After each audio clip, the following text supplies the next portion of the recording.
Hello friends, this is S P Singh and welcome to smarter everyday. प्यारे दोस्तों, बात करेंगे बीएड फर्स्ट सेमेस्टर। आप चाहे लखनऊ से देख रहे हो या कानपुर से देख रहे हो, आपके पास जो पेपर है शिक्षा के मनोवैज्ञानिक परिप्रेक्ष्य, फर्क कितना है। कानपुर में ये थर्ड पेपर है और लखनऊ यूनिवर्सिटी में ये आपका पेपर सेकंड रहेगा, जिसका नाम साइकोलॉजिकल पर्सपेक्टिव ऑफ एजुकेशन है। इसमें सिलेबस दोनों का सेम है, तो लखनऊ वाले भी अपना देख सकते हैं, कानपुर वाले भी देख सकते हैं। शिक्षा के मनोवैज्ञानिक परिप्रेक्ष्य, इसके टॉप 10 क्वेश्चंस का कलेक्शन रहेगा, जिसमें लॉन्ग क्वेश्चंस भी हैं और 2-4 क्वेश्चंस शॉर्ट भी हैं। 10 क्वेश्चंस का कलेक्शन है। और यहाँ पे देखिए पार्ट सेकंड क्यों लिखा है। पार्ट सेकंड का मतलब ये है कि इससे पहले हम मनोविज्ञान के 10 टॉप क्वेश्चंस दे चुके हैं, यानी कि साइकोलॉजी के टॉप 10 क्वेश्चंस पहले हम दे चुके हैं और आज ये आपका पार्ट सेकंड है। आज से क्लास में भी हम लोग 10 क्वेश्चंस का कलेक्शन करने वाले हैं, जिसमें पहला क्वेश्चन शिक्षा मनोविज्ञान का शिक्षा के सभी क्षेत्रों में देखा जाने वाला महत्व क्या है, समझाइए। उसके बाद दूसरा क्वेश्चन है मनोविश्लेषणात्मक विधि से आप क्या समझते हैं, इसके गुण और दोष आपको बताने हैं। अगर ये चीजें आपको आती हैं तो रिवाइज हो जाएंगी, नहीं आती हैं तो आ जाएंगी। मानव विकास के जो अलग अलग सिद्धांत हैं, उन सिद्धांतों को समझते हुए आगे चलेंगे। और शैशवावस्था सीखने का आदर्श काल है, इस कथन की विवेचना कीजिए। शिशु शिक्षा की संक्षिप्त में रूपरेखा दीजिए। इस क्वेश्चन को बहुत, ये लॉन्ग क्वेश्चन में रहेगा आपका, डीपली समझते हुए चलेंगे। पियाजे के सिद्धांत का शैक्षिक निहितार्थ लिखिएगा, क्वेश्चन नंबर 5 रहेगा। क्वेश्चन नंबर 6 है गेस्टाल्टवाद के प्रमुख नियम कौन कौन से हैं, वर्णन कीजिएगा। आगे बात करें तो क्वेश्चन नंबर 7 रहेगा अभिप्रेरणा किसे कहते हैं, सीखने के मनोविज्ञान में अभिप्रेरणा की आवश्यकता महत्व की विवेचना करनी है। मोस्टली क्वेश्चंस लॉन्ग ही हैं सारे। क्वेश्चन नंबर 8 है बुद्धि परीक्षण के प्रकारों का वर्णन कीजिए, बुद्धि के वैयक्तिक और सामूहिक परीक्षणों की तुलना कीजिए। और इसके बाद नेक्स्ट क्वेश्चन हमारा होगा व्यक्तित्व मापन से आप क्या समझते हैं। और लास्ट क्वेश्चन हमारा होगा समायोजन का क्या आशय है, इसके प्रकार कितने हैं उनको बताना है। ठीक है, तो इस तरीके से बहुत ही आसान भाषा में सारे क्वेश्चंस को हम लोग समझते हुए चलेंगे। आपसे बताना चाहेंगे, अगर आप लखनऊ यूनिवर्सिटी से देख रहे हैं चाहे कानपुर से देख रहे हो, आपकी यूनिवर्सिटी के अकॉर्डिंग अलग अलग सिलेबस, थोड़ा बहुत डिफरेंस है, तो प्रॉपर नोट्स प्रिपेयर किए गए हैं। अगर आपने अभी तक हमारे नोट्स नहीं लिए हैं तो यहाँ पे मैसेज करके नोट्स की डिटेल इन्फॉर्मेशन आप ले सकते हैं। नोट्स आपको पीडीएफ फॉर्म में व्हाट्सएप पे प्रोवाइड करा दिए जाते हैं। ठीक है, और बहुत ही बेहतरीन कंटेंट के साथ आपको नोट्स मिल जाते हैं, जैसा कि आप इन क्वेश्चंस में भी देख पा रहे होंगे। पहला क्वेश्चन आपके सामने है। क्वेश्चन कहता है शिक्षा के क्षेत्र में मनोविज्ञान की क्या भूमिका है, ये आपको बताना है। क्वेश्चन एग्जाम में लैंग्वेज चेंज करेंगे, अलग अलग भाषा में क्वेश्चन पूछेगा, कंटेंट यही रहेगा, आंसर यही लिखना है, इस बात को ध्यान रखिएगा। ये ना वहां समझना कि ये तो हमने पढ़ा ही नहीं है। तो शिक्षा के क्षेत्र में मनोविज्ञान की क्या भूमिका है, इसको समझते हैं। देखिए, शिक्षा मनोविज्ञान का शिक्षा के सभी क्षेत्रों में देखा जाने वाला जो महत्व है उसको हम इस तरीके से समझ सकते हैं। नंबर 1 तो ये है कि जो शिक्षा मनोविज्ञान है, बालक की विकासात्मक अवस्थाओं में बालक की शारीरिक, मानसिक, सामाजिक, नैतिक, संवेगात्मक विकास संबंधी विशेषताओं की जानकारी प्राप्त करना। शिक्षा मनोविज्ञान के माध्यम से ही जिस टीचर ने मनोविज्ञान का अध्ययन किया है, जिसको मनोविज्ञान अच्छे से साइकोलॉजी को समझता है, वो बालक के हर एक विकास को समझ पाएगा, उसको डेवलप करने में अपना पूरा रोल जो है प्ले कर पाएगा, उसका शारीरिक विकास कर पाएगा, उसको मेंटली डेवलप कर पाएगा, सोशली बच्चे को डेवलप कर पाएगा, बच्चे की प्रॉब्लम्स को समझ पाएगा। तो psychology is very important for teacher. छात्रों के ज्ञान संप्रेषण के लिए उचित प्रशिक्षण विधियों और युक्तियों का प्रयोग करना। जब टीचर को साइकोलॉजी आती होगी, वह बच्चे की योग्यता क्षमता को समझता होगा, तो वो उसी हिसाब से टीचिंग मेथड्स का भी यूज करेगा, वही युक्तियां अपनाएगा, तरीके अपनाएगा, जिससे बच्चा आसान भाषा में और जल्दी सीख जाए। व्यक्तिक भेदों, जैसा कि आपको पता है इंडिविजुअल डिफरेंस, हम सभी एक दूसरे से अलग हैं लगभग, है ना। व्यक्तिक भेदों की जानकारी का शिक्षण अधिगम की प्रक्रिया में प्रयोग कर छात्र में निहित योग्यताओं को जान करके उसके अकॉर्डिंग शिक्षण की व्यवस्था करना। जो बात मैंने अभी कही कि हर एक बच्चे की योग्यता अलग है, सबका क्षमता अलग है, सबकी रुचि अलग है, इंटरेस्ट सबका अलग अलग है, तो हम इस चीजों को समझ पाएं, कौन बच्चा क्या चाहता है, उसके अंदर कितनी क्षमता है, उसी के अकॉर्डिंग उसको शिक्षा भी दी जाए, उसी प्रकार की शिक्षण विधियों का भी यूज किया जाए। ये तभी कर पाएंगे जब हमें मनोविज्ञान का ज्ञान होगा। अधिगम की प्रकृति को जानने में सहायक होना कि आखिर what is the nature of learning. प्रभावशाली शिक्षण विधियों, जो इफेक्टिव टीचिंग मेथड्स हैं, उसको जानने में साइकोलॉजी बहुत इंपॉर्टेंट है ना। बालकों की समस्याओं को जानने में सहायक होता है। हम साइकोलॉजी के माध्यम से बच्चे को फेस देख करके समझ पाएंगे कि बच्चे की क्या समस्या है। लगभग कुछ हद तक हम अनुमान लगा लेते हैं, है ना। बालकों के मानसिक स्वास्थ्य का ज्ञान और संरक्षण करना, कि बच्चे का मानसिक स्वास्थ्य कैसा है उसका ज्ञान करना, उसका संरक्षण करना। आगे बढ़ते हैं। देखिए, मनोवैज्ञानिक सिद्धांतों, रुचि, समन्वय, लोचनीयता, उपयोगिता के सिद्धांत पर आधारित पाठ्यक्रम की व्यवस्था करना। ऐसा पाठ्यक्रम जो बच्चों के इंटरेस्ट के अकॉर्डिंग हो, जिसमें लोचनीयता हो, समय आने पर उसमें हम कुछ बदलाव कर सकें, जो बच्चों के लिए उपयोगी हो, हर तरीके से बच्चे का विकास करने वाला हो, ऐसे पाठ्यक्रम की व्यवस्था करना एक अच्छा साइकोलॉजिस्ट ही कर सकता है। अधिगम केंद्रित शिक्षण विधियों, ऐसी शिक्षण विधियां जो लर्निंग को सेंटर में रख करके दी जाती हैं, उनका विकास किया जाए। जैसे योजना पद्धति है, प्लानिंग मेथड है, प्रॉब्लम सॉल्विंग मेथड है ना, वाद विवाद विधि है, इनका क्या किया जाए, ऐसी विधियों का विकास करना। ये तभी हो सकता है जब हमें शिक्षा मनोविज्ञान का ज्ञान होगा। तो शिक्षा के क्षेत्र में मनोविज्ञान की क्या भूमिका है, कितना इंपॉर्टेंट रोल प्ले करता है शिक्षा मनोविज्ञान, वो हमने बहुत आसान भाषा में समझ लिया, दोबारा पढ़ने की आवश्यकता नहीं है। मनोविश्लेषणात्मक विधि से आप क्या समझते हैं, इसके गुण और दोष आपको बताने हैं। बहुत आसान तरीके से समझने का जो है हम प्रयास करेंगे। देखिएगा, मनोविश्लेषणात्मक विधि के प्रवर्तकों में फ्रायड, यूंग और एडलर प्रमुख हैं। जो मनोविश्लेषणात्मक विधि है, इसके प्रवर्तक में आपके फ्रायड, यूंग और एडलर जो है वो प्रमुख है। इस विधि में मनुष्य के मन में निहित उन भावनाओं का विश्लेषण किया जाता है। ये जो विधि है, इसमें मनुष्य के मन में, उसके माइंड में, मस्तिष्क में, उसके अंदर जो भावनाएं समाहित हैं, उनका विश्लेषण किया जाता है, जिन्हें उसकी सामान्य क्रियाओं द्वारा नहीं जाना जा सकता। ये ऐसी भावनाएं हैं जिनको सामान्य क्रियाओं के द्वारा नहीं जाना जा सकता, और सामान्य परिस्थितियों में उनको जान और समझ पाना संभव नहीं हो पाता है। इस विधि के द्वारा मनुष्य के गुह्यतम, इसका मतलब है द मोस्ट सीक्रेट, बहुत ही सीक्रेट जो भाव होते हैं, उनको समझने का प्रयास किया जाता है मनोविश्लेषणात्मक विधि में। मनोविश्लेषणवादियों के अकॉर्डिंग व्यक्ति का अचेतन मन भी उसके व्यवहार को प्रभावित करता है। मनोविश्लेषणवादी कहते हैं कि व्यक्ति का चेतन मन तो चलो प्रभावित करता ही करता है, लेकिन जो उसका अनकॉन्शियस माइंड है, जो अचेतन मन है, वो भी उसके व्यवहार को कहीं ना कहीं प्रभावित करता है। ये अचेतन मन शक्ति की अतृप्त और दमित इच्छाओं का पुंज है, जिससे कभी कभी व्यक्ति ऐसा आचरण कर देता है जिसका बाहरी दृष्टि से कोई उचित कारण दिखाई नहीं देता। कभी कभी व्यक्ति अपने अंदर दमित इच्छाओं के कारण कुछ ऐसा आचरण कर देता है, कुछ ऐसी एक्टिविटीज कर देता है जिनका बाहरी जो कारण दिखाई देते हैं, उनसे उनका कोई लेना देना नहीं होता है। मन का विश्लेषण करने पर ही ज्ञात हो पाता है कि इसकी तह में भी अचेतन मन में पड़ा हुआ कोई पूर्व संचित अनुभव ही है। उसके पीछे का कारण तभी पता लगता है जब उसके मन का विश्लेषण किया जाता है, तब पता चलता है कि इसकी तह में, इसकी गहराई में, इसके दिल में, मस्तिष्क में कुछ अचेतन मन में कोई पड़ा हुआ कोई पहले का भाव समाहित है, जिसके माध्यम से ऐसी क्रिया करने को मजबूर है। मनुष्य का यह अचेतन मन निरंतर कार्यशील रहता है। यही कारण है कि व्यक्ति की अतृप्त इच्छाएं अवसर पाकर के प्रकाश में आने की चेष्टा करती हैं, जिससे वो अनुचित व्यवहार करने लगता है। ठीक है, मनोविश्लेषण जो विधियां हैं, उनके कुछ गुण होते हैं। जैसे ये जो मनोविश्लेषण विधि है, इसके द्वारा विषय के व्यवहार का गहन अध्ययन किया जा सकता है। कोई भी सब्जेक्ट है, उसका गहन अध्ययन किया जा सकता है, क्योंकि इस विधि से व्यक्ति के व्यवहार के चेतन और अचेतन दोनों पक्षों का सूक्ष्म अध्ययन संभव है। व्यक्ति की अधिकांश क्रियाएं और व्यवहार उसकी अनेक मानसिक दशाओं का परिणाम होते हैं। देखिए, हम जितनी भी एक्टिविटीज, हम जितनी भी क्रियाएं करते हैं, हम लोगों के साथ जैसा भी व्यवहार करते हैं, उसके पीछे कहीं ना कहीं हमारी मानसिक कंडीशंस का भी रिजल्ट होता है।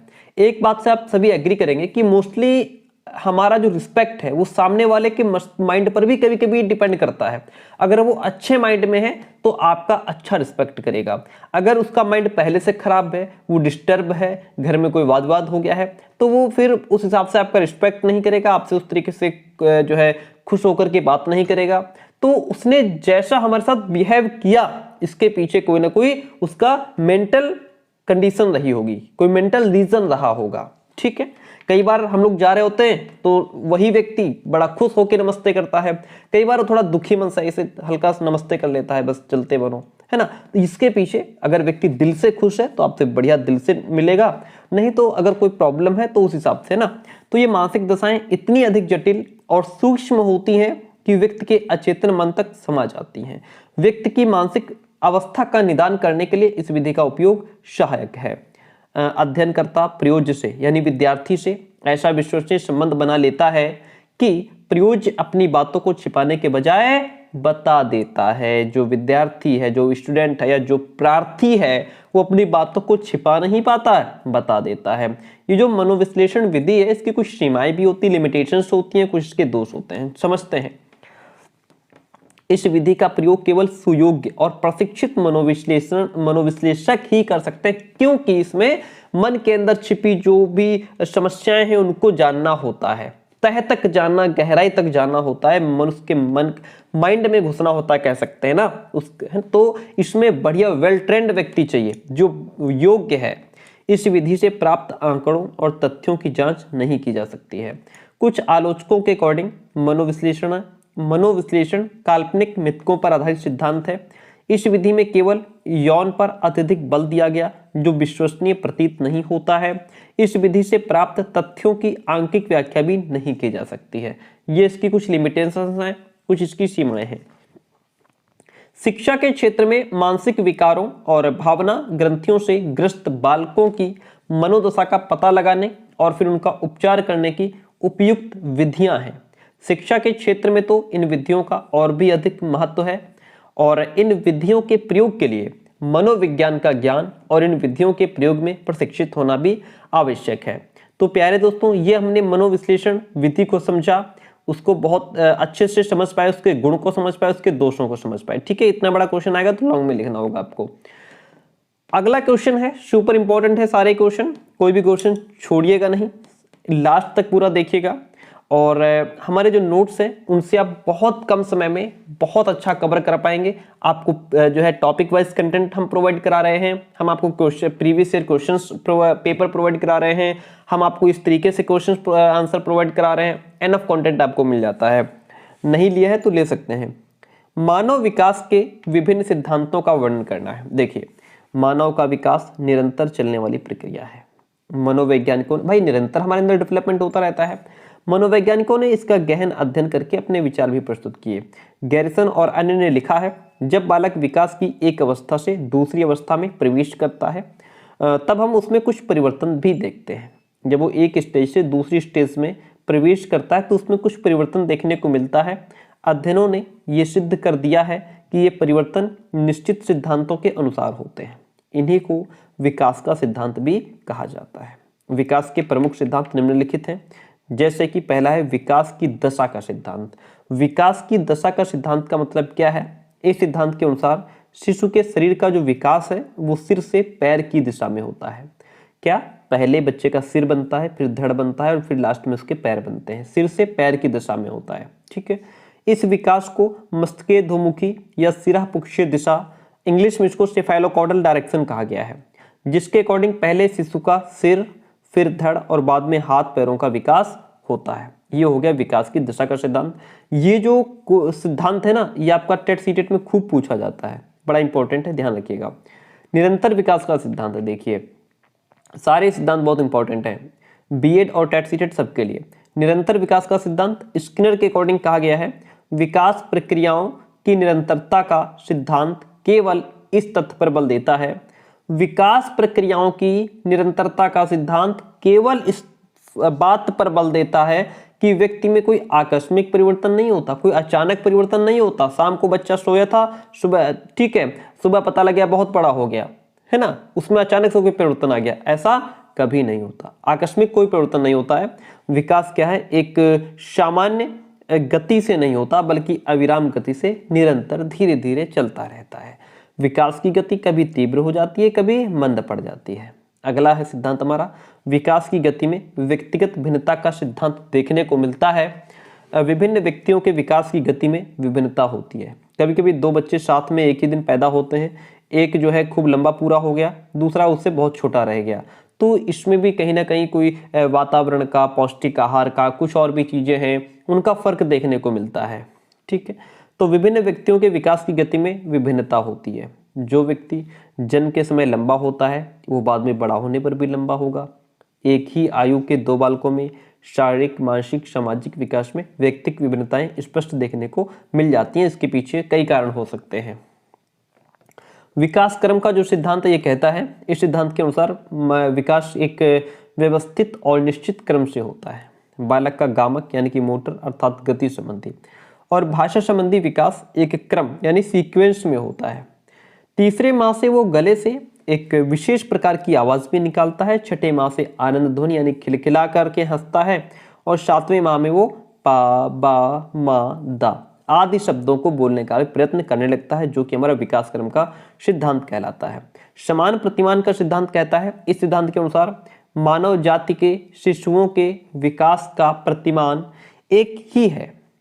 ठीक है, अर्थात उनके विकास में किसी प्रकार का अंतर नहीं होता। हरलॉक ने इस सिद्धांत का अर्थ इस प्रकार स्पष्ट किया है, प्रत्येक जाति, चाहे वो पशु जाति हो या मानव जाति हो, अपनी जाति के अनुरूप विकास के प्रतिमान का अनुसरण करती है। जैसे यहाँ पे आप देख पाते हैं, मैं उदाहरण के माध्यम से समझेंगे इसको, कि जैसे अगर गाय का बच्चा जन्म लेता है तो वो जन्म लेते ही खड़ा हो जाएगा। ऐसा नहीं है कि किसी गाय का बच्चा जन्म लेते ही खड़ा हो गया, किसी गाय का बच्चा 4 दिन बाद चलना सीखेगा, किसी का 10 दिन बाद, नहीं। जो है गाय का बच्चा है तो चाहे यहाँ नहीं चाहे कहीं भी हो, देश दुनिया किसी कोने में, तो वो बच्चा तुरंत खड़ा होकर के चलने लग जाएगा। परंतु मानव शिशु जन्म के समय मात्र रोना जानता है ना। किसी का बच्चा आज तक ऐसा नहीं जो पैदा होता ही हंसने लग गया हो, बोलने लग गया हो, नहीं। और संसार के प्रत्येक भाग में विकास के एक ही प्रतिमान होते हैं। हाथी का बच्चा तुरंत खड़ा होकर के चलने लगता है, तो ये क्या है कि जिसकी जैसी प्रजाति है, जो जिस जाति प्रजाति से है, उसके अंदर उसी तरीके का विकास भी होगा। सामान्य से विशिष्ट प्रतिक्रियाओं का सिद्धांत विकास के सभी पक्षों में, चाहे वो गति संबंधी या मानसिक हो, बालक पहले सामान्य प्रतिक्रिया करता है, तब बाद में विशिष्ट प्रतिक्रिया करता है। अर्थात सामान्य प्रतिक्रियाओं से वह विशिष्ट प्रतिक्रियाओं की ओर बढ़ता है। पहले बच्चा छोटे छोटे काम करता है, सामान्य क्रियाएं करता है, फिर वो विशेष प्रतिक्रियाओं की ओर बढ़ता है। बालक का विकास सामान्य प्रतिक्रियाओं से विशिष्ट प्रतिक्रियाओं की ओर होता है। जैसे जो एक छोटा बच्चा होता है, नवजात शिशु, किसी वस्तु को पकड़ने के लिए पूरे शरीर का संचालन करता है। छोटा बच्चा हो तो उसको कोई चीज पकड़ने के लिए तो वो हाथ भी चलाएगा, पैर भी चलाएगा, साथ में मुंह भी चलाएगा, है ना। किंतु एक समय ऐसा आता है कि वो जान जाता है कि मुझे इस चीज को पैरों से नहीं हाथों से पकड़ना है, और वो फिर उसी विशेष अंग का प्रयोग भी करने लग जाता है, जिसको हम सामान्य से विशिष्ट प्रतिक्रियाओं का सिद्धांत कहते हैं। अगला है वंशानुक्रम और पर्यावरण की अंतःक्रिया का सिद्धांत। इसमें यह बताया गया है बालक के विकास पर वंशानुक्रम और पर्यावरण के बीच जो अंतःक्रिया होती है उसका प्रभाव पड़ता है। माता पिता से प्राप्त गुणों का विकास बालक प्राकृतिक एवं सामाजिक परिवेश में रह करके ही कर सकता है। बालक के विकास के लिए आनुवंशिकता से प्राप्त गुण अंतर्निहित होते हैं, जिन्हें वातावरण की अंतःक्रिया द्वारा ही परिष्कृत किया जाता है। वातावरण के माध्यम से ही उन गुणों को उजागर भी किया जाता है। तो ये जो हम लोग पढ़ रहे थे, ये हमारे विकास के कुछ सिद्धांत थे और बहुत इंपॉर्टेंट है। एग्जाम में आपसे पूछे जा सकते हैं मानव विकास के विभिन्न सिद्धांत। ठीक है, आगे बढ़ते हैं, नेक्स्ट क्वेश्चन की बात करेंगे। क्वेश्चन कहता है शैशवावस्था सीखने का आदर्श काल है। इस कथन की विवेचना कीजिए और शिशु शिक्षा की संक्षिप्त रूपरेखा दीजिए। इस बात को ध्यान रखिएगा, यहाँ पे शैशवावस्था सीखने का आदर्श काल है, इस स्टेटमेंट को आपको लिखना हो, या शैशवावस्था क्या है, इससे आप क्या समझते हैं, है ना। इस तरीके से क्वेश्चन हो, आप लिखेंगे वही जो इसमें लिखा हुआ है इसी तरीके से। ठीक है, ऐसा नहीं शैशवावस्था सीखने का आदर्श काल है तो इसमें कुछ अलग से लिखना पड़ेगा। इसमें भी वही उसका अवधारणा, उसका अर्थ, परिभाषा जो भी है वही लिखना होगा। शैशवावस्था सीखने का आदर्श काल है। आप देख पा रहे हैं ये सब नवजात शिशु हैं, छोटे छोटे बच्चे हैं। शैशवावस्था क्या है, मानव की सर्वप्रथम और सबसे महत्वपूर्ण अवस्था यही कही जाती है। यह क्या है, मानव की सबसे महत्वपूर्ण और सबसे सर्वप्रथम और महत्वपूर्ण अवस्था यही कही जाती है। इस अवस्था की अवधि जन्म से 6 वर्ष तक निर्धारित की गई है कि जन्म से 6 वर्ष तक बालक की क्या रहती है, शैशवावस्था। हरलॉक ये जन्म से लेकर 2 सप्ताह, हरलॉक कहते हैं कि ये जो अवस्था है वो जन्म से लेकर के 2 सप्ताह तक चलती है। 2 सप्ताह के बाद ये कहते हैं कि बालपन बेबीहुड आरंभ होता है और 2 वर्ष तक रहता है। हरलॉक कहते हैं 2 वर्ष बाद प्रारंभिक बाल्यावस्था आती है।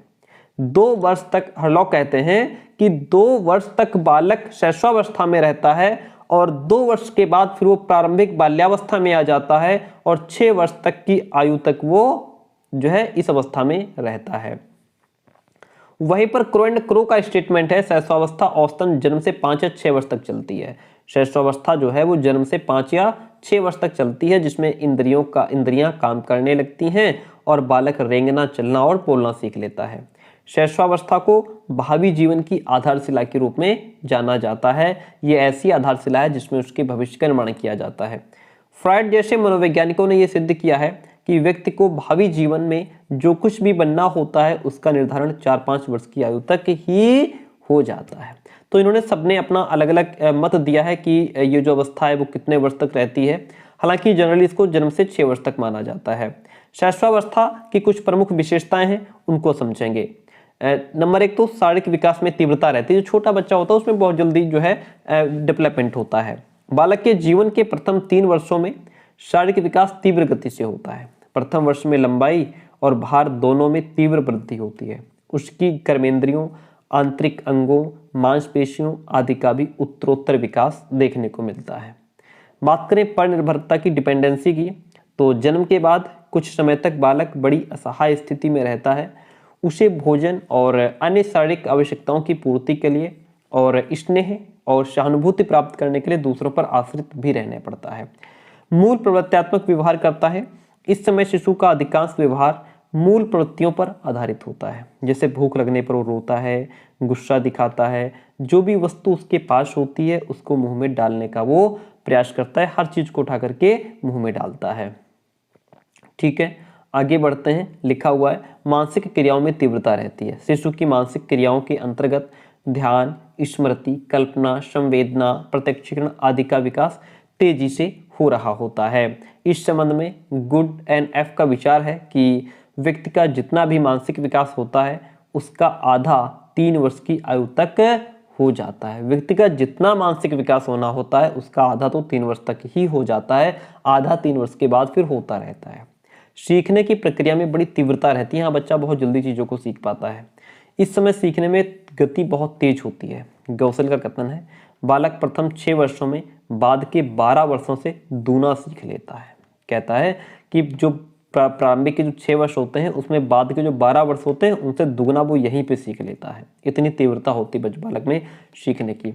अनुकरण द्वारा सीखने की प्रवृत्ति। अनुकरण का मतलब होता है नकल करना, इमिटेशन।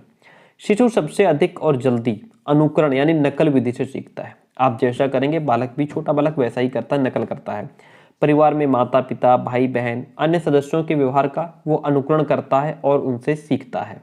ठीक है, अगर हम लोग बड़ों से नमस्ते करते हैं तो छोटा बच्चा भी देख करके नमस्ते करता है। हम अगर मेहमान जा रहे हैं उनको बाय बाय कर रहे हैं तो छोटा बच्चा हमको देख करके बाय बाय करता है।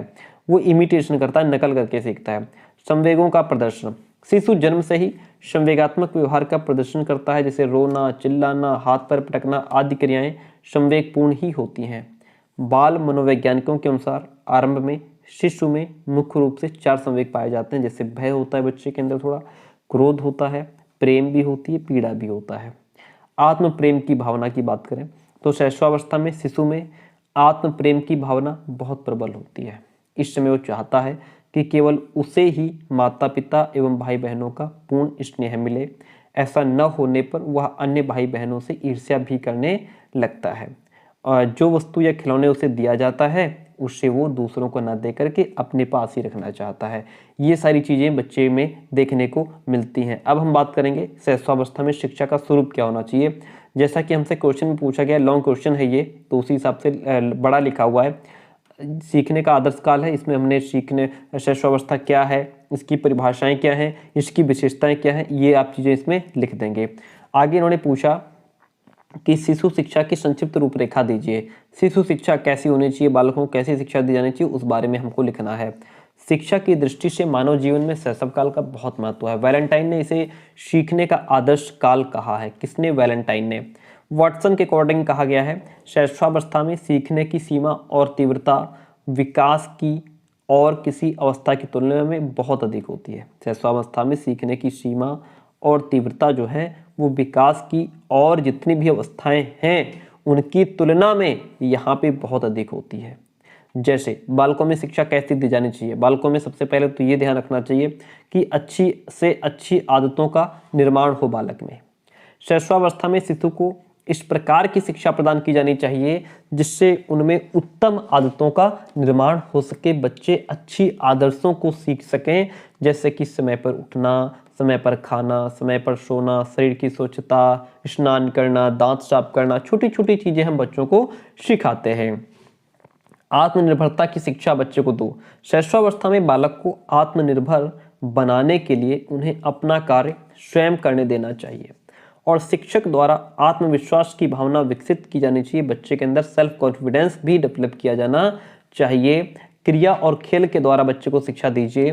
शिशु जन्म से ही क्रियाशील होते हैं, एक्टिव होते हैं, वो क्रिएटिविटी करते रहते हैं। जैसे उनको अगर खिलौना दो तो उसको पहले तोड़ेंगे, फिर उसको जोड़ेंगे, खोलेंगे, फिर बनाएंगे। बच्चा बड़ा क्रियाशील होता है।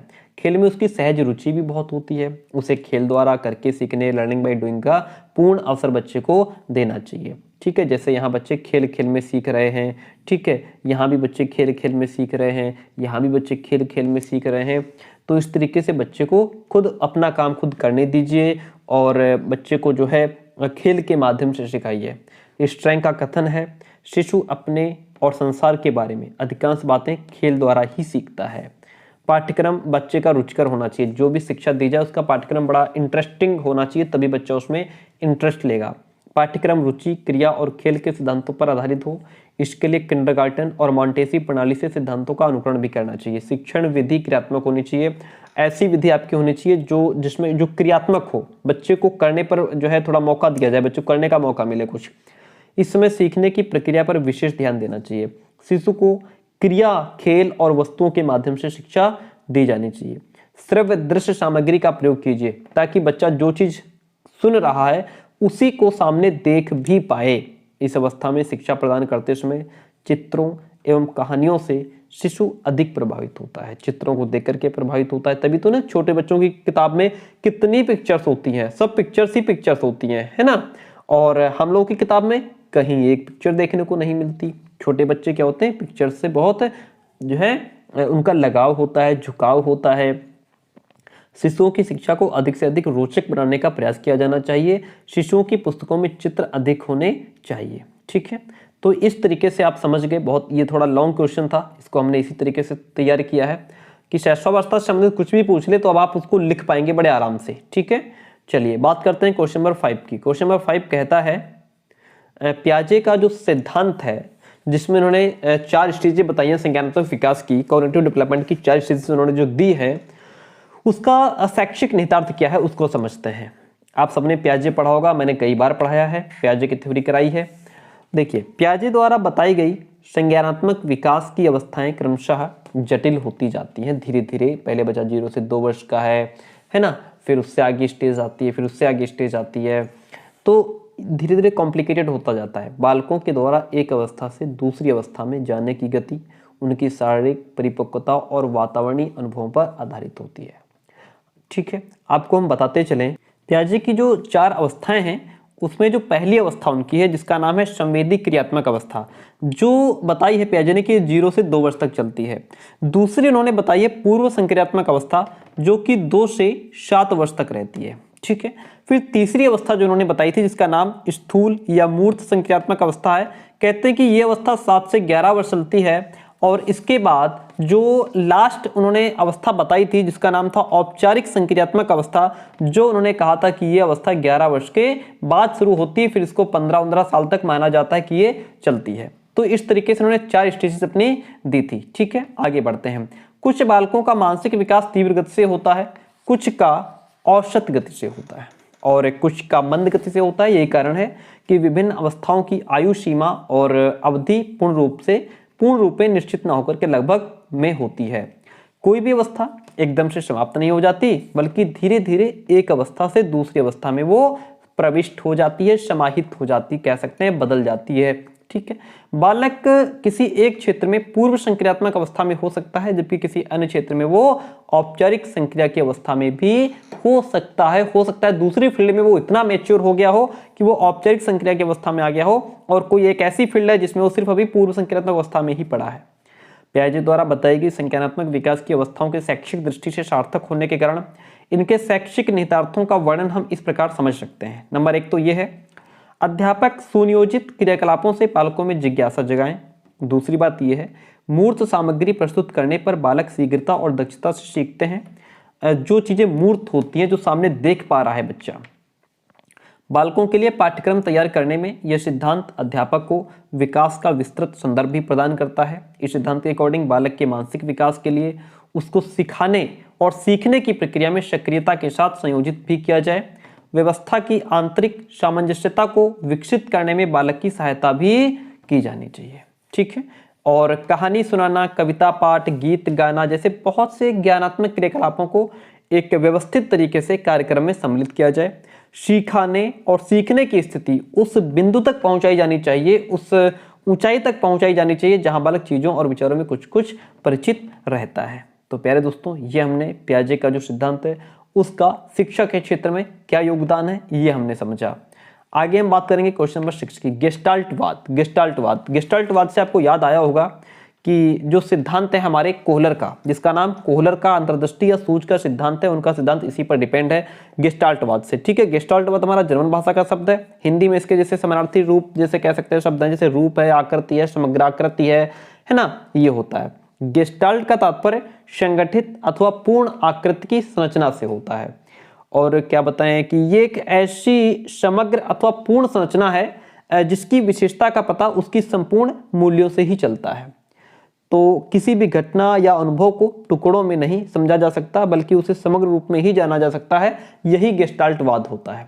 ठीक है, सुनिए, किसी भी घटना या किसी भी अनुभव को हम टुकड़ों में नहीं समझ सकते, उसे समग्र रूप में ही समझा जा सकता है। यही गेस्टाल्टवाद है। इसका मतलब ही होता है संपूर्ण, सर्वांगीण या समग्राकृति, पूरी आकृति, होल में जिसको लेते हैं।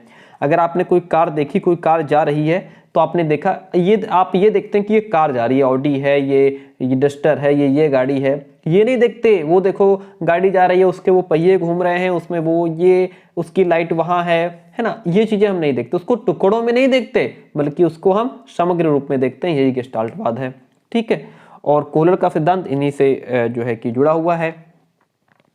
अंतर्दृष्टि अथवा सूझ गेस्टाल्टवाद के मूल में निहित है, और इस सूझ की कसौटी किसी क्षेत्र की संपूर्ण व्यवस्था के संदर्भ में समस्या के पूर्ण निराकरण का अभिव्यक्त होना है। गेस्टाल्टवाद के प्रमुख नियम हमसे पूछे गए हैं, वो हम बताएंगे। देखिए, नंबर 1 तो संरचनात्मकता। गेस्टाल्टवाद में सीखने की प्रक्रिया को उस समय पूरा माना जाता है जब अधिगम प्रक्रिया का निश्चित स्वरूप प्रकट होता है। अधिगम प्रक्रिया का एक निश्चित स्वरूप जब प्रकट होता है तब हम उसको पूर्ण मानते हैं। इसका तात्पर्य यह है कि समग्र हमें सबसे पहले दिखाई देता है। कोई समग्र हमें सबसे पहले दिखाई देता है, यानी कि अगर आप साइकिल जा रही है रास्ते पर, तो आप ये देखते हैं कि वो साइकिल जा रही है, ना कि आपका ध्यान उस साइकिल की घंटी पर जाता है, उसके हैंडल पर जाता है, उसके पहियों पर जाता है, और उसका जो पीछे कैरियर होता है कहीं नहीं जाता। आप सीधे उसको देखते हैं कि ये साइकिल जा रही है। क्या जा रही है? साइकिल जा रही है ना। तो आप उसको समग्र रूप में देखते हैं। उसके विशेष अंशों की ओर ध्यान बाद में जाता है। आप बाद में देखते हैं अगर उस साइकिल में कुछ ऐसा लगा है जो आपको जो है कि अट्रैक्ट कर रहा है, तो उसकी तरफ बाद में खींचते हैं। पहले आप देखते हैं साइकिल है ये, है ना, समग्र रूप में। समानता की बात करें तो इस नियम के अनुसार जो वस्तु में समान आकार की होती हैं, सूझ में उनका पूर्ण आकार रूप उसी प्रकार का होता है। ये समानता किसी भी प्रकार की हो सकती है, कोई आकार हो सकता है, कोई रंग हो सकता है, कोई चमक हो सकती है। यही कारण है कि समान विचार आसानी से जुड़ जाते हैं। किसी की फोटो देख करके उसकी याद आना, हमारे कोई मित्र हो पुराने, है ना, जो कहीं और चले गए हों, है ना, हमसे बिछड़ गए हों, उनकी फोटो हो हमारे पास, तो जब हम उसकी फोटो को देखते हैं तो हमें उनकी बातें याद आने लगती हैं, उनके साथ बिताया हुआ समय याद आने लगता है, वो कैसी बातें करते थे, कैसे मतलब हमारे साथ वो रहते थे, ये सब चीज़ें याद पुनः ताज़ा हो जाती है। और उनसे जुड़ी हर बात, उनकी ऐसी कोई चीज जो उन्होंने हमें दी हो, कभी वो हमारे पास रखी हो तो वो भी हमें याद आ जाती है कि उन्होंने हमें एक चीज दी थी, वो आज भी रखी है हमारे पास, वो सब चीजें याद आने लगती हैं। यही समानता है। समीपता क्या होती है? इस नियम के अकॉर्डिंग उद्दीपक के वे अवयव जो एक दूसरे के समीप होते हैं वे समीपता के कारण उप समूहों में संगठित हो जाते हैं और व्यक्ति इन्हें एक समूह के रूप में आसानी से देख भी सकता है। उदाहरण के तौर पर बात करें तो एक त्रिभुज और एक वृत्त की समीपता का उदाहरण इस नियम पर आधारित हो सकता है। समापन की बात करें तो इस नियम के अकॉर्डिंग हमें किसी एक ही समस्या पर ध्यान लगाना होता है, क्योंकि किसी उद्दीपक के दूसरे से घिरे हुए अवयवों का समूहीकरण भी हो जाता है। निरंतरता, इस नियम के अनुसार उद्दीपक के जिन अवयवों में निरंतरता होती है वे आसानी से संगठित हो जाते हैं, कलेक्ट हो जाते हैं और व्यक्ति इन्हें एक उद्दीपक के रूप में ही देखता है। वे अनुभव जो एक के बाद एक एकत्रित होते रहते हैं आसानी से एक दूसरे की याद दिलाते रहते हैं। उदाहरण के तौर पर पके हुए आम को देख करके उसके मीठे स्वाद का आभास भी हो जाता है। कितने सुंदर उदाहरण है सबके। तो ये हमने क्या समझा, गेस्टाल्टवाद के प्रमुख नियम कौन कौन से वर्णन कीजिए। इतने सुपर इंपॉर्टेंट क्वेश्चंस भी आपको पढ़ने को मिल रहे हैं, इनको छोड़िएगा नहीं। अभी प्रेरणा किसे कहते हैं? What is motivation? अब आप समझ गए मोटिवेशन कैसे कहते हैं, अभिप्रेरणा क्या होती है। जो हमारे अंदर आग लगाने का काम करे वो अभिप्रेरणा है। जो हमारे अंदर मतलब एक ज्वाला प्रज्वलित कर दे, है ना, हम तुरंत उठ करके खड़े हो जाए, नहीं अब तो हम दुनिया जीत लेंगे, यही मोटिवेशन है। सीखने के मनोविज्ञान में अभिप्रेरणा की आवश्यकता और महत्व की विवेचना कीजिए। सीखने के मनोविज्ञान में, या यूं कहिए कि अधिगम में अभिप्रेरणा का क्या महत्व है, अधिगम में अभिप्रेरणा की क्या आवश्यकता है, समझाइए। क्वेश्चन कैसे ही पूछेगा, आपको डराएगा धमकाएगा क्वेश्चन, लेकिन उसकी लैंग्वेज से डरना नहीं। अभिप्रेरणा मनुष्य के कार्य और व्यवहार को एक दिशा प्रदान करने वाली शक्ति होती है। जब भी हम लोग लो फील करते हैं, लगता है यार हमसे कुछ ना हो पाएगा, है ना, हम किसी काम के नहीं है, और जैसा ही हम कोई मोटिवेशन वीडियो देखते हैं हम तुरंत उठकर खड़े हो जाते हैं, ऐसा लगता है अब हम दुनिया फतेह कर लेंगे, है ना। जैसे ही हम वीडियोस डालते हैं आपको लगता है अब तो हम भी 90% ला सकते हैं, और कहीं ना कहीं आपका सेल्फ कॉन्फिडेंस लेवल हाई हो जाता है और आप पढ़ने बैठ जाते हैं, आप उसके सहारे अच्छा भी कर पाते हैं। अभिप्रेरणा शब्द अंग्रेजी के मोटिवेशन शब्द का हिंदी रूपांतरण है। मोटिवेशन शब्द की उत्पत्ति लैटिन भाषा के मोटम शब्द से हुई है, जिसका अर्थ होता है मूव, मोटर, और मोशन अर्थात गति की क्रिया। शाब्दिक अर्थ में अगर बात करें तो किसी भी उत्तेजना को प्रेरणा कह सकते हैं। जब भी हमें कोई उत्तेजना मिलती है तो वो कहीं ना कहीं प्रेरणा है। प्रेरणा क्या है? जब हम किसी से इंस्पायर्ड होते हैं, प्रेरित होते हैं, हमें कहीं ना कहीं से इंस्पिरेशन मिलती है।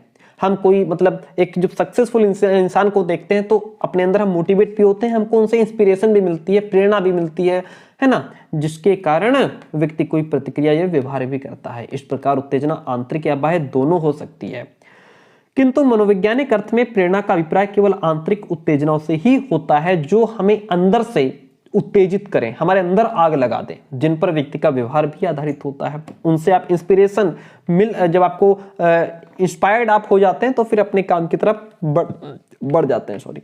गुड के अकॉर्डिंग कहा गया है प्रेरणा कार्य को प्रारंभ करने, आप प्रेरित होकर के, आप मोटिवेट होकर के काम को शुरू कर देते हैं, उसको जारी रखते हैं और नियमित करने की प्रक्रिया आपकी चलती रहती है। मैंने ऐसे वीडियो बनाया, आपको बताया कि आप ये कीजिए और आप 90% लाएंगे। अब आपने वो सब सुनकर के काम को जारी कर दिया, लेकिन जारी करने तक सीमित नहीं, आपने काम तो शुरू तो कर दिया, लेकिन अब उसे आप जारी भी रखिए।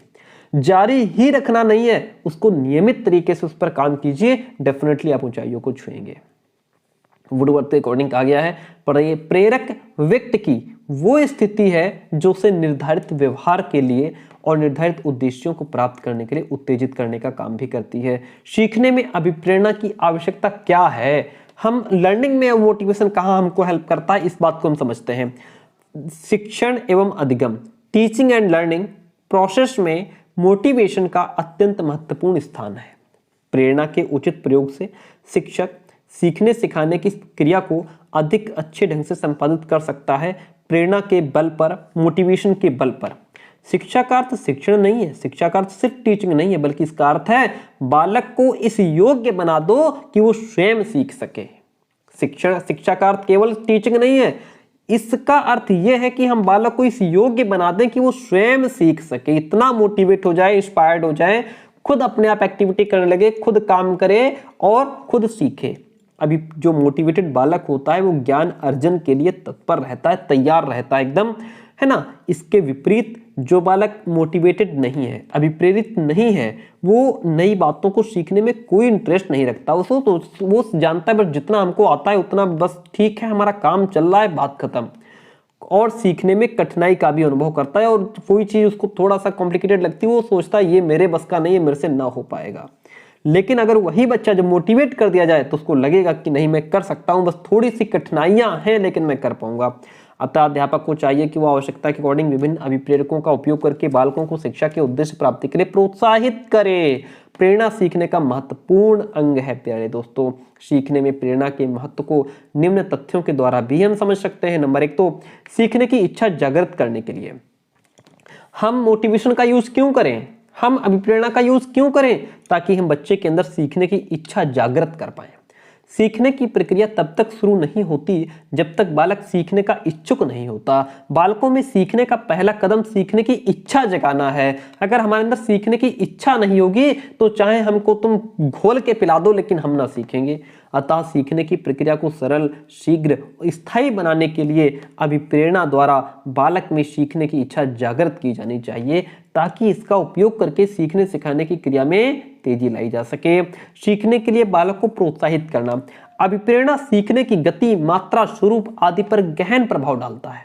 मोटिवेशन सीखने की गति जो होती है उसको बढ़ा देता है। बच्चा जहां धीरे धीरे एक एक पेज रोज याद कर रहा था वो 4-4, 5-5 पेज एक दिन में याद करने लग गया। मात्रा जो थी उसकी बढ़ गई, स्वरूप बढ़ गया, प्रकृति बढ़ गई, आदि पर गहन प्रभाव डालता है। अतः वांछनीय अधिगम हेतु शिक्षा के प्राथमिक स्तर तक प्रशंसा और दंड के द्वारा छात्रों को सीखने की दिशा में अग्रसित करना चाहिए। परंतु शिक्षा के उच्च स्तर पर मात्र प्रशंसा और दंड के द्वारा ही बालकों को अभिप्रेरित नहीं किया जा सकता। इस स्तर पर प्रबल प्रेरणा की भी आवश्यकता होती है। सीखने में निरंतरता बनाए रखने में सहायक होता है मोटिवेशन। बच्चा सीखना शुरू तो कर दिया, उसने पढ़ना शुरू तो कर दिया, लेकिन अब वो उसको कंटिन्यू करेगा कि नहीं करेगा, इसके लिए मोटिवेशन की जरूरत है। हम समय समय पर बच्चों को मोटिवेशन की खुराक देते रहें, डोज देते रहें, ताकि वो निरंतर सीखते रहें। नहीं तो बीच में ठप कर देंगे, रोक देंगे, स्टॉप कर देंगे। किसी भी कार्य को जारी रखने हेतु नियम पूर्वक लगे रहने के लिए भी अभिप्रेरणा की आवश्यकता होती है, जिससे व्यक्ति किए जाने वाले कार्य में लगाव का अनुभव करने एवं उसकी पूर्ति द्वारा लक्ष्य को पाने में सफल होता है। यदि बालकों का लगाव सीखने की प्रक्रिया में है तब वे सरलता और शीघ्रता से नई बातों को सीख लेते हैं। बाल व्यवहार में परिवर्तन। देखिए, शिक्षक प्रशंसा, निंदा, पुरस्कार, प्रदर्शना आदि कृत्रिम प्रेरकों का बुद्धिमानी से प्रयोग करके बालकों के व्यवहार को निर्देशित और परिवर्तित कर सकता है। आप बच्चे को प्रशंसा करके, बच्चे की निंदा करके, बच्चे को पुरस्कार दे करके, निंदा करके, देखो राम कितना अच्छा कर रहा है, श्याम तुम क्यों नहीं पढ़ते हो, तुम्हारे बस का कुछ नहीं है, तुम कुछ नहीं कर पाओगे, तुम जो है खेतों में काम करोगे, राम देखो बहुत बड़ा ऑफिसर बनेगा। तो ये हम क्या दोनों में कंपेरिजन करके, उसकी प्रशंसा करके, उसकी निंदा करके, तो इसके अंदर भी हम आग लगा सकते हैं। ठीक है, तो उसके व्यवहार में परिवर्तन लगा सकते हैं, कहने का मतलब है। मानसिक विकास में सहायक होता है, मेंटल डेवलपमेंट में भी सहायक होता है प्रेरणा। शिक्षक प्रेरकों का प्रयोग करके छात्रों को ज्ञान का अर्जन करने के लिए प्रोत्साहित कर सकता है, जिससे छात्रों के मानसिक विकास में सहायता मिलती है। अतः छात्रों में ज्ञान प्राप्ति के लिए अभिलाषा उत्पन्न करके शिक्षक उसके मानसिक विकास में अपूर्व सहयोग दे सकता है। चरित्र निर्माण में सहायता करता है। अभिप्रेरणा द्वारा शिक्षक बालकों को उत्तम गुणों और आदर्शों की प्राप्ति के लिए भी प्रेरित कर सकता है, ताकि उनके चरित्र पर उत्तम निर्माण हो सके, बच्चे चरित्रहीन ना हो जाएं। अच्छे अच्छे लोगों की कहानियां सुना करके, चरित्रवान लोगों की कहानियां सुना करके, है ना, भगवान राम मर्यादा पुरुषोत्तम की कहानियां सुना करके हम बच्चों के चरित्र का निर्माण कर सकते हैं। चरित्र निर्माण से तात्पर्य बालक बालिकाओं में अच्छी आदतों, अच्छे गुणों का और एक दूसरे के सम्मान की भावना उनके अंदर हम जागृत कर सकते हैं। ठीक है, तो ये क्वेश्चन आपने समझ लिया कि हमारे शिक्षा में, हमारे अधिगम में अभिप्रेरणा कितना लाभदायक है। आगे बात करेंगे नेक्स्ट क्वेश्चन की। क्वेश्चन कहता है बुद्धि परीक्षण के प्रकारों का वर्णन कीजिए। जो बुद्धि परीक्षण है उनके कितने प्रकार हैं, इनका वर्णन कीजिए। बुद्धि के वैयक्तिक और सामूहिक परीक्षणों का तुलनात्मक विवेचन भी कीजिए। मनोवैज्ञानिकों ने बुद्धि की माप करने के लिए अनेक तरह के परीक्षणों का निर्माण किया है। ठीक है, बुद्धि को मापने के लिए अनेक तरह के परीक्षण बनाए हैं। उद्देश्य की समानता होते हुए भी इन परीक्षणों में भिन्नता पाई जाती है। सबके उद्देश्य एक जैसे हैं, उसके बावजूद भी ये जो परीक्षण है ना, उनमें भिन्नता देखने को मिलती है। इस भिन्नता के प्रमुख कारण उनमें प्रयोग की गई भाषा, प्रश्नों की संख्या, उनका प्रशासन है। इन सभी परीक्षणों का मूल रूप से निम्नांकित 2 कसौटियों के आधार पर वर्गीकरण किया गया है। नंबर 1 तो क्रियान्वयन या प्रशासन के आधार पर। प्रशासनिक पद्धति के आधार पर बुद्धि परीक्षण को 2 प्रकार बताए गए हैं। बुद्धि परीक्षण के कितने 2 प्रकार बताए गए हैं। नंबर 1 व्यक्तिक बुद्धि परीक्षण, दूसरा आपका सामूहिक बुद्धि परीक्षण है। व्यक्तिक जो बुद्धि परीक्षण है, इस प्रकार के बुद्धि परीक्षणों की सहायता से एक समय में केवल एक ही व्यक्ति की बुद्धि का मापन किया जा सकता है। इस प्रकार के परीक्षणों के प्रशासन एवं मानकीकरण में कठिनाई होती है और धन एवं समय भी अधिक लगता है। भाई आप एक एक व्यक्ति की बुद्धि का मापन करेंगे, डेफिनेटली आपका धन भी खर्च होगा, आपका समय भी अधिक जाएगा। बिने साइमन परीक्षण इस बुद्धि परीक्षण का सीधा साधा उदाहरण है। जो सामूहिक बुद्धि परीक्षण है, इन परीक्षणों की सहायता से एक समय में एक से अधिक व्यक्तियों की बुद्धि का मापन करेंगे। जब हम पूरे ग्रुप का मापन करेंगे तो हमारा धन भी बचेगा, हमारा समय भी बचेगा। दूसरी बात यह है, भाषा प्रयोग एवं कार्य निष्पादन के आधार पर जो है परीक्षण किया जाता है। भाषा प्रयोग एवं कार्य निष्पादन का मतलब है कार्य के आधार पर अचीवमेंट के बेस पे बुद्धि परीक्षणों को 4 भागों में बांटा गया है। पहला है शाब्दिक बुद्धि परीक्षण। इसमें व्यक्ति की बुद्धि का मापन शाब्दिक प्रश्नों के द्वारा मौखिक अथवा लिखित रूप में प्रत्युत्तर प्राप्त किया जाता है। यह परीक्षण पेपर पेंसिल परीक्षण होता है। अगर बात करें अशाब्दिक बुद्धि परीक्षण की, यह बुद्धि परीक्षण उनके लिए होते हैं जो भाषा संबंधी ज्ञान नहीं रखते। भाषा के स्थान पर इनमें चित्रों, वस्तुओं, आकृतियों आदि का प्रयोग किया जाता है। इस प्रकार के बुद्धि परीक्षणों को क्रियात्मक बुद्धि परीक्षण भी कहा जाता है। जो क्रियात्मक बुद्धि परीक्षण है, इनकी बात करें तो इस बुद्धि परीक्षण में कई गुण पाए जाते हैं। चूंकि इनमें भाषा का प्रयोग नहीं होता, अतः इसका प्रयोग पढ़े लिखे व्यक्तियों के अलावा अनपढ़, गूंगे, छोटे बच्चों एवं मानसिक मंदता युक्त मेंटली रिटार्डेड चिल्ड्रन बच्चों की भी बुद्धि मापने में आसानी हो जाती है। जो अभाषाई बुद्धि परीक्षण है, ऐसा परीक्षण जिसमें भाषा का प्रयोग ना तो एकांश में और ना ही निर्देश में होता है। प्रायः इस तरह के परीक्षण में निर्देश हाव भाव, निर्देशन तथा चित्राभिनय के द्वारा किया जाता है। अब व्यक्तिक और सामूहिक बुद्धि परीक्षण की कुछ तुलना है। जैसे ये व्यक्तिक बुद्धि परीक्षण है, ये सामूहिक बुद्धि परीक्षण है। इसमें एक समय में एक ही व्यक्ति का बुद्धि परीक्षण होता है। इसमें एक समय में एक से अधिक व्यक्ति का बुद्धि परीक्षण होता है। इसमें समय, शक्ति एवं धन अधिक खर्च होता है। इसमें समय, शक्ति, धन की बचत होती है। इसमें समय ठीक लिखा तो है नीचे स्टेटमेंट, इसमें समय अधिक लगता है, इसमें कम लगता है। इसका प्रयोग निरक्षर लोगों के लिए भी किया जा सकता है। इसका प्रयोग शिक्षित व्यक्तियों के लिए ही किया जा सकता है। निरक्षर व्यक्तियों के लिए भी किया जा सकता है और ये केवल साक्षर लोगों के लिए ही किया जा सकता है। इसमें नकल करने की संभावना नहीं होती। इसमें परीक्षार्थी विभिन्न माध्यमों से नकल कर सकता है। इसमें बालक और परीक्षक को निकट संपर्क स्थापित होता है और इस सामूहिक परीक्षा में इस बात का अभाव रहता है। यह छोटे बालकों के लिए अधिक उपयुक्त है। व्यक्तिक बुद्धि परीक्षण ये बड़े बालकों और वयस्कों के लिए उपयुक्त है क्योंकि इसमें सामूहिक करना होता है। इस परीक्षण में धन अधिक खर्च होता है, इसमें धन कम खर्च होता है। तो इस प्रकार से हमने ये समझा कि व्यक्तिक और सामूहिक बुद्धि परीक्षण में क्या अंतर है। ठीक है, क्वेश्चन हमारा बहुत अच्छा था और बहुत अच्छे से हमने इसको पढ़ा। बुद्धि परीक्षण कितने प्रकार के हैं और व्यक्तिक बुद्धि परीक्षण, सामूहिक बुद्धि परीक्षण में अंतर क्या होता है। ठीक है, आज के बाद आप इसको भूलेंगे नहीं। अगला क्वेश्चन कहता है व्यक्तित्व मापन से आप क्या समझते हैं। ठीक है, पर्सनैलिटी मेजरमेंट से आप क्या समझते हैं। व्यक्तित्व मापन के उद्देश्य क्या है, उनको लिखना है। देखिए, मनुष्य के व्यक्तित्व के मापन का इतिहास बहुत पुराना है। प्राचीन काल में मनुष्य के व्यक्तित्व से तात्पर्य उसके शारीरिक, मानसिक और आध्यात्मिक विकास के समग्र रूप से लिया जाता था। अतः तब इसका मापन भी इनके विकास के आधार पर किया जाता था। परंतु अब व्यक्तित्व के मापन संबंधी जो उसका कॉन्सेप्ट है, उसके मीनिंग में काफी चेंजेस हो गए हैं। वर्तमान समय में व्यक्तित्व के मापन से तात्पर्य व्यक्ति के उन गुणों या विशेषताओं का मापन करना है जो उसे समाज में समायोजित होकर रहने में सहायता करते हैं। व्यक्तित्व मापन से आप क्या समझते हैं, इसका मीनिंग क्या है। तो व्यक्तित्व मापन का मतलब है व्यक्ति के उन गुणों या विशेषताओं को इसमें मापा जाता है जो उसे समाज में समायोजित होकर के रहने में सहायता करते हैं।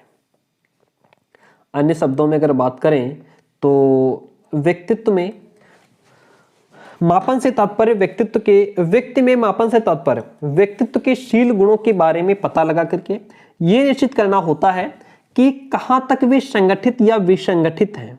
किसी भी व्यक्ति के भिन्न भिन्न शील गुण जब आपस में संगठित होते हैं तो इससे व्यक्ति का व्यवहार सामान्य होता है, परंतु यदि उसके शील गुण विसंगठित होते हैं तो व्यक्ति का व्यवहार असामान्य हो जाता है।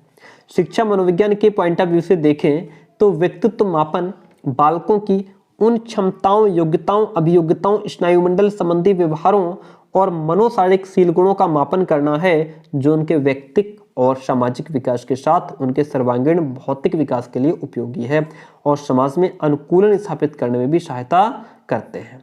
ठीक है, जो व्यक्तित्व मापन है इसके उद्देश्य क्या है? व्यक्तित्व मापन में कुछ सैद्धांतिक और व्यवहारिक उद्देश्य हैं जो इस प्रकार है। नंबर 1 तो समझिएगा, मनोवैज्ञानिकों के अनुसार व्यक्तित्व मापन से व्यक्तित्व के विकास और उसके स्वरूप से संबंधित बहुत से ज्ञान प्राप्त होते हैं, जिससे इस क्षेत्र में शोध करने और नए नए सिद्धांतों का प्रतिपादन करने में भी सहायता मिलती है। व्यक्तित्व मापन से व्यक्ति के मनोशारीरिक शील गुणों के संगठन का भी पता चलता है। व्यक्तित्व मापन से यह भी पता चलता है कि व्यक्तित्व के किस किस शील गुण की शक्ति कितनी है और किस शील गुण की कमी से व्यक्ति का समायोजन करने में भी दिक्कत होती है। समाज की प्रगति के लिए योग्य और सक्षम व्यक्तियों को पता भी लगाया जाता है। कौन व्यक्ति योग्य है, कौन सक्षम है, किसके अंदर कितनी क्षमता है ना, कौन मेंटली डेवलप्ड है। जैसे किसी नेता का चयन करना हो, उत्तरदायी पदों के लिए सही व्यक्तियों का चयन करने में इससे मदद मिलती है। ठीक है, तो ये क्वेश्चन हमारा व्यक्तित्व मापन का था। हमारे क्वेश्चन जितने भी टॉप 10 हम करवा रहे हैं, जितने भी क्लासेस हैं, प्लेलिस्ट हैं, मैराथन है, पूरी देख लीजिएगा, बहुत अच्छे मार्क्स गेन करेंगे आप। यहाँ तक अगर आ गए हैं तो बिना लाइक बिना कमेंट आप नहीं जाएंगे। इससे हमको भी एक मोटिवेशन मिलता है कि हम आपके लिए और मेहनत करें। ठीक है, बहुत जल्दी आपको पहला पेपर हमने मैराथन करा दिया है, उसको जरूर देख लीजिएगा। पूरी किताब का रिवीजन एक ही वीडियो में है, आपको अलग पढ़ने की आवश्यकता नहीं पड़ेगी। बाकी जो सब्जेक्ट बचे हैं उनको भी करवाएंगे। समायोजन का आशय और इसके प्रकार स्पष्ट कीजिए। समायोजन एक रचनात्मक एवं सक्रिय प्रक्रम है। समायोजन शब्द की उत्पत्ति लैटिन भाषा के एडजस्ट शब्द से हुई है। एडजस्टमेंट होता है ना, कि हम अपने आप को एडजस्ट नहीं कर पा रहे हैं, या मैं यहाँ अपने आप को एडजस्ट कर पाया हूँ, मतलब मैं अपने आप को समायोजित कर पाया हूँ। इसका आशय होता है सही की तरफ, टुवर्ड्स राइट, अर्थात किसी परिस्थिति में सामंजस्य बनाए रखने के लिए जो उचित हो वैसा ही व्यवहार किया जाए, इसका मतलब अपने आप को समायोजित कर लेना है। ये वो प्रक्रम है जिसके माध्यम से व्यक्ति या प्राणी अपनी आवश्यकताओं एवं संतुष्टि को प्रभावित करने वाली परिस्थितियों के साथ सामंजस्य स्थापित करने में सफल होता है। व्यक्ति के जीवन में अनेक बाधाएं आती हैं, उन्हें पार कर लेना या समाधान ढूंढ लेना समायोजन कहा जाएगा। जैसा कि आयजेक के अनुसार कहा गया है, ये वो दशा है जिसमें एक तरफ व्यक्ति की आवश्यकताओं और दूसरी तरफ पर्यावरण मांगों की पूर्ण संतुष्टि होती है। अतः ये वो प्रक्रम है जिसके द्वारा ऐसा सामंजस्यात्मक संबंध प्राप्त किया जा सकता है। हरलॉक के अकॉर्डिंग कहा गया है, समायोजन संप्रत्यय का आशय इस बात से है कि व्यक्ति का व्यक्तित्व मानव जगत में कितनी कुशलता के साथ काम कर रहा है।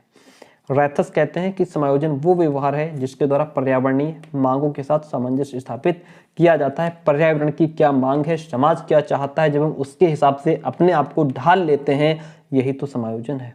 समायोजन के कुछ प्रकार भी होते हैं, इन्हें 4 भागों में बांटा गया है। पहला है रचनात्मक समायोजन।